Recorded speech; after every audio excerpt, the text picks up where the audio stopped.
Hey everybody, I'm Joshua Orro, the Mustang Prince, and welcome to Mustang Prince Orro Reports. Well folks, today we're going to go back to the 1940s, the time when Disney was making several package films. For those who don't remember, the reason why Disney was doing that was mainly to fundraise the company due to World War II.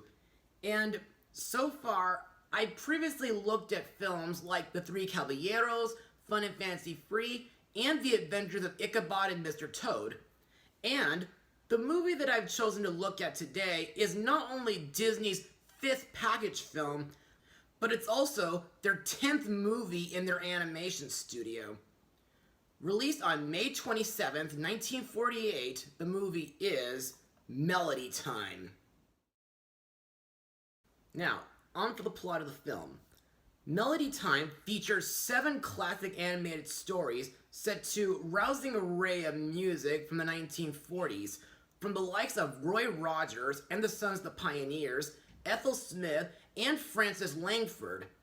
The stories include wintertime lovers who get a helping hand from forest animals, a bumblebee surrounded by jazzy caterpillars, an oft-told tale of Johnny Appleseed, Donald Duck, and Jose Carioca getting pushed around by the Araquan to a Latin-inspired soundtrack, and the legend of Pecos Bill, a man raised by coyotes and turned into a cowboy. So, what do I think? Well, while it doesn't really top Fantasia in my book, I find this movie to be pretty entertaining. And to further explain what I mean, let's move on to Mustang Notes. Now, as I said earlier, Melody Time is Disney's 5th animated package film, following films like Saludos Amigos, The Three Caballeros, Make Mine Music, and Fun and Fancy Free.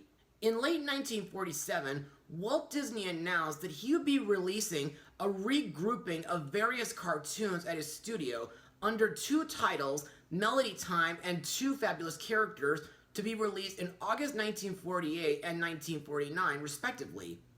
Melody Time ended up being released a few months earlier than planned in May. Melody Time is considered to be the last anthology feature made by Walt Disney Productions. The next film to be released was The Adventures of Ichabod and Mr. Toad, which featured 2 stories. These package features were little-known short film compilations that Disney produced and released as feature films during World War II. They were financially and artistically lightweight productions meant to bring in profits to allow the studio to return to fairy tale single narrative feature forms, an endeavor which they successfully completed 2 years later with Cinderella. While the shorts contrast in length, form, and style, a common thread throughout is that each is accompanied by songs from musicians and vocalists of the 40s, both popular and folk music. This sets it apart from the similarly structured Fantasia, whose segments were set to classical music instead, as opposed to Fun and Fancy Free, whose story was bound to the tales of Bongo and Mickey and the Beanstalk. With Melody Time, Walt Disney had let his animators and his color magicians have free reins. The entire film was produced at the Walt Disney Studios in Burbank, California. It was made by 35mm film negatives through the spherical cinematographic process in Technicolor. Now to me, the animation for this movie is not only classical Disney hand-drawn animation, but it can also range from nostalgic to romantic to silly to eccentric to charming to emotional to weird. Plus, I think the opening title song, Melody Time, is a pretty timeless tune due to it being sung by the film's Master of Ceremonies, voiced by Buddy Clark, who appears as an anthropomorphic theater mask and serves as the narrator during the beginnings of each of the film's segments.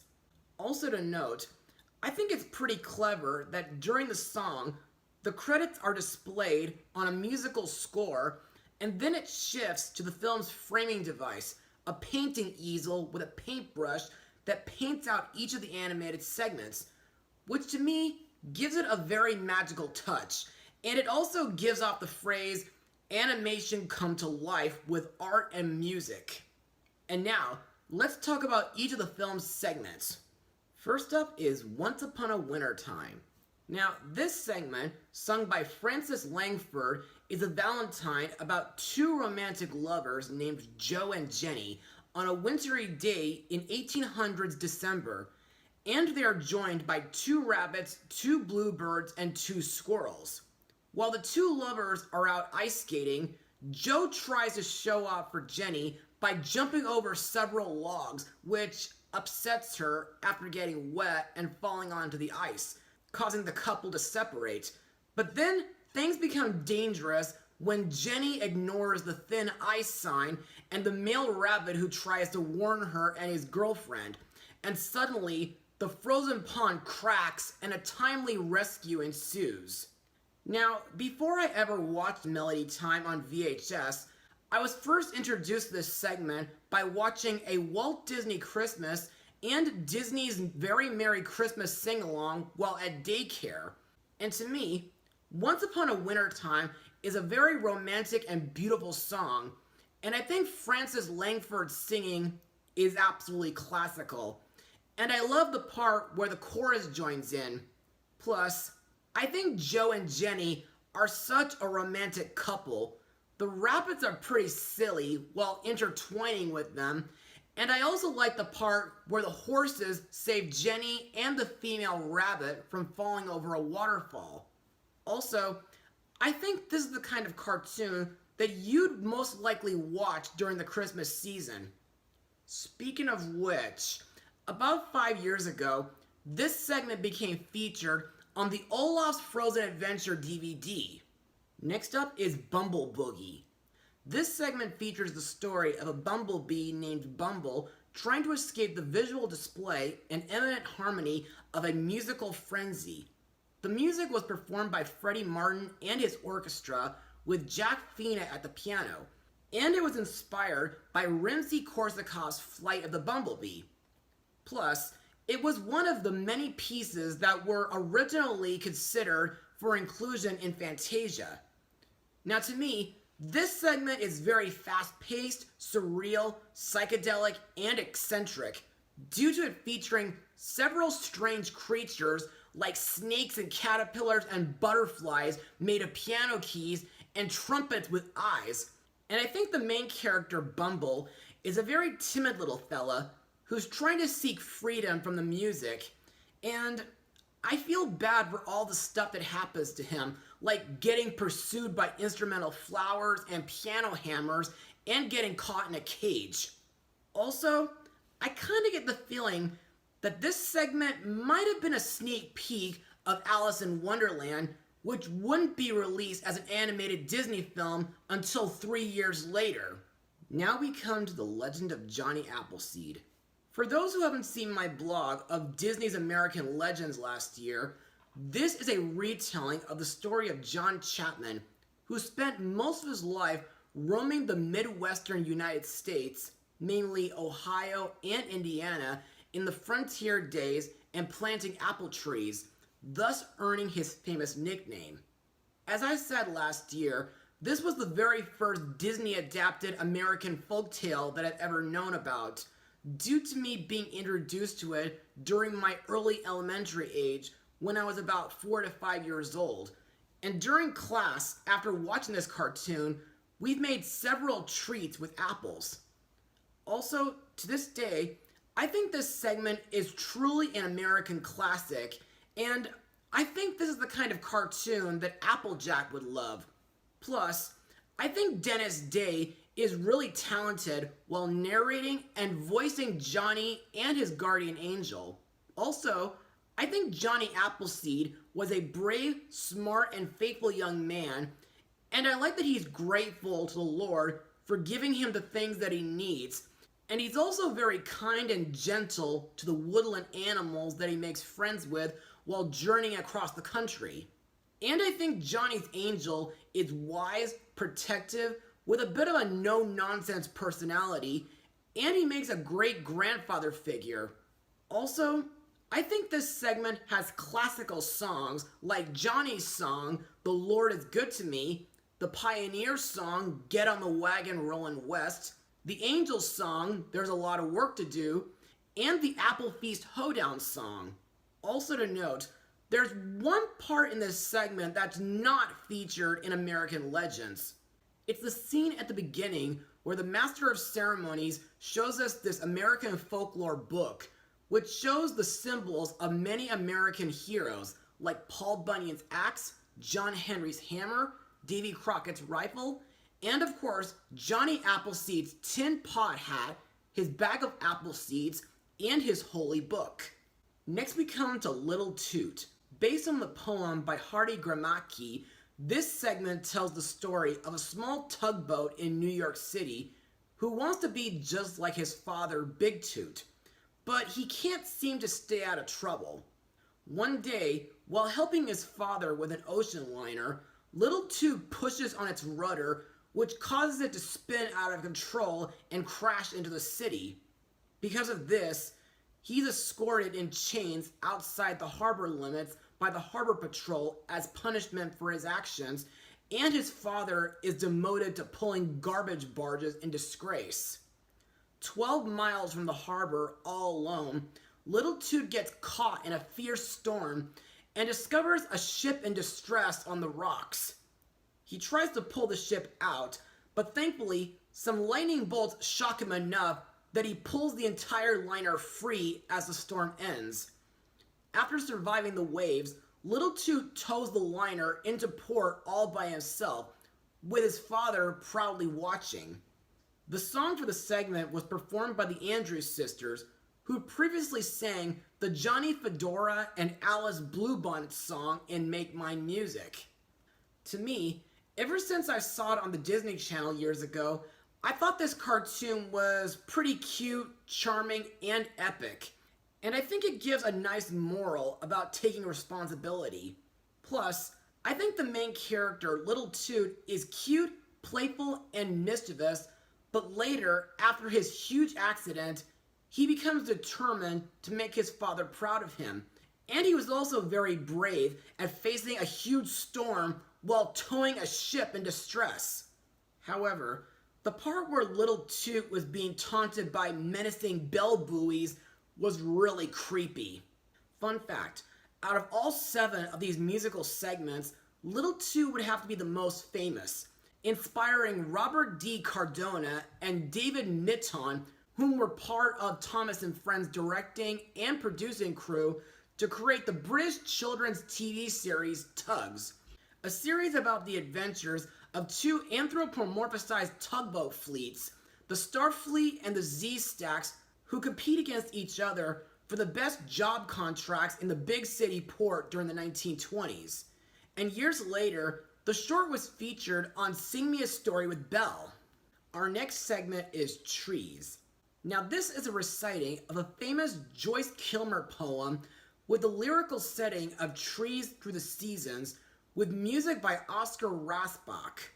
The segment's song was performed by Fred Waring and the Pennsylvanians, who, I think, give Kilmer's poem a very emotional feel to it.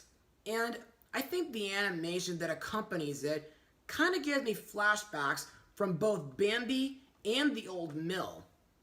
Also, when I was a little kid, this segment wasn't really my favorite in this movie, but now that I'm older, I start to appreciate it more for its art and for its background. Fun fact, to preserve the look of the original story sketches, layout artist Ken O'Connor came up with the idea of using frosted cells and rendering the pastel images right onto the cell. Before being photographed, each cell was laminated in clear lacquer to protect the pastel. The result was a look that had never been seen in animation before. Now we come to the most memorable segment in the entire movie, Blame It on the Samba, starring Donald Duck, Jose Carioca, and the Araquan.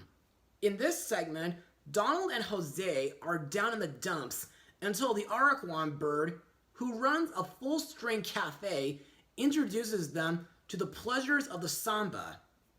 To me, while the animation can be pretty weird at times, especially during this bit, this would have to be my favorite segment in the whole movie, mainly due to its centering on Disney's famous duck, his best friend from Brazil, and the eccentric, fast-talking bird ever. Plus, ever since I saw it on the Disney Channel, I felt that this segment kind of felt like a semi-sequel to The Three Caballeros. Sorta. The segment's song was performed by the Dinning sisters, with organist Ethel Smith playing the organ and making a live-action appearance. Plus, the song is based on the 1914 score Apanihiti Cavaquinho by Ernesto Nazareth, with English lyrics written and adapted by Ray Gilbert, who also wrote the lyrics to the earlier Once Upon a Winter Time, as well as lyrics for a few other classic Disney songs from The Three Caballeros, Make My Music, and Song of the South. And to me, this is such a catchy Latin American styled musical number that'll make you want to jump up and dance the night away. As for the characters, I think Donald Duck is still a classic Disney character, and I'm really glad that he doesn't get easily hot-headed like in some of his cartoons. And I'm definitely glad that he doesn't chase any Latin American ladies here like what happened in Three Caballeros. Otherwise... Did you even kill me? Also, I think his friend Jose Carioca is a really underrated and colorful Portuguese parrot. By the way, for those who don't know, this movie, along with the previous two, wouldn't be the only times where Jose would appear. You see, aside from the Legend of the Three Caballeros show and a few appearances in the House of Mouse, I remember the time when Jose appeared in Two Happy Amigos with Donald Duck and Carnival Time with Professor Ludwig von Drake. And the Araquan, in my opinion, is still an eccentric and wacky bird, and I don't think many Disney fans remember him, especially since Frank Graham did say that he can be found almost everywhere, including Parachute Express's Dr. Looney's Remedy music video. Plus, I think Pinto Colvig's voice for the Araquan is really funny, and I like that during this segment, he helps cure Donald and Jose of the blues with some Latin American music. And finally, we have our last segment, Pecos Bill.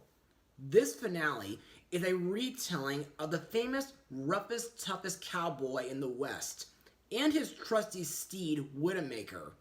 After falling out of his family's chuck wagon, Bill was raised by coyotes, studied other animals, and after rescuing Widowmaker from a flock of vultures, became the biggest and best cowboy that had ever lived.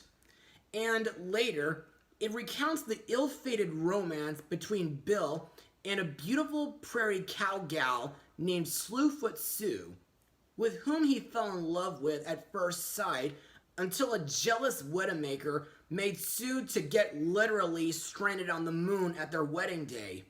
To me, this segment is mostly very comedic, and the ending was very sad. However, I don't think I can ever compare it to the original American Legend by Tex O'Reilly, because I think my friend, the movie fan from the movie universe, compares it best in his review from last year. Still, I think the animation is great, and I thought the way the American map is drawn out is very exaggerative due to how huge Texas looks compared to how you'd normally see it. Also, I think the reason why this segment had to have a sad ending is in order to explain why coyotes howl at the moon.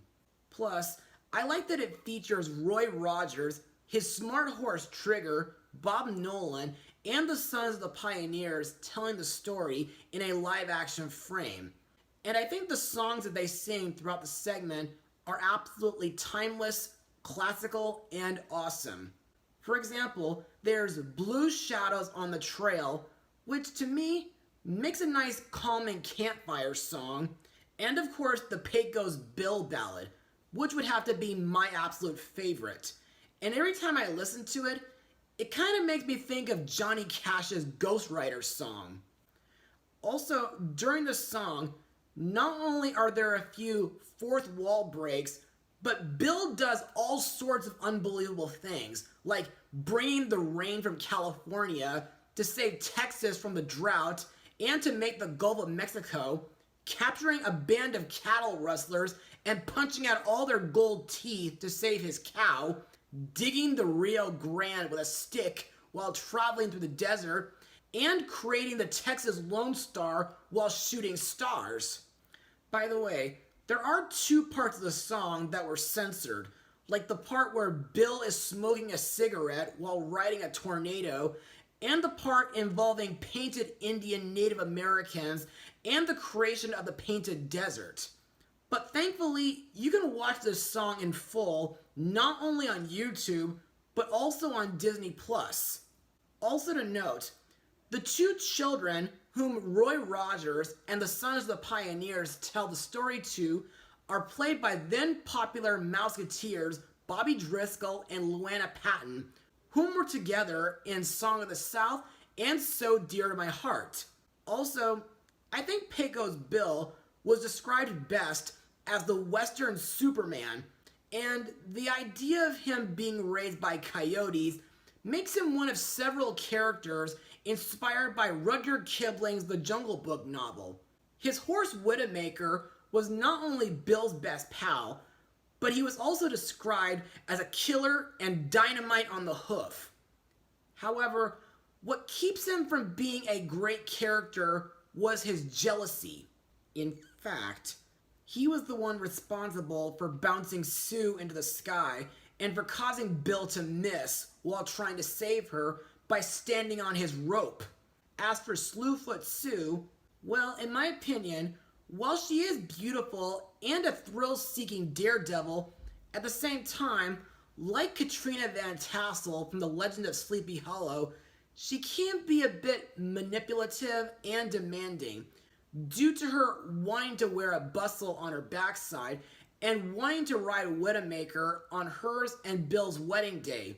But sadly, no thanks to Widowmaker, Sue's bustle bounced her all the way to the moon, leaving Bill to mournfully howl in her loss.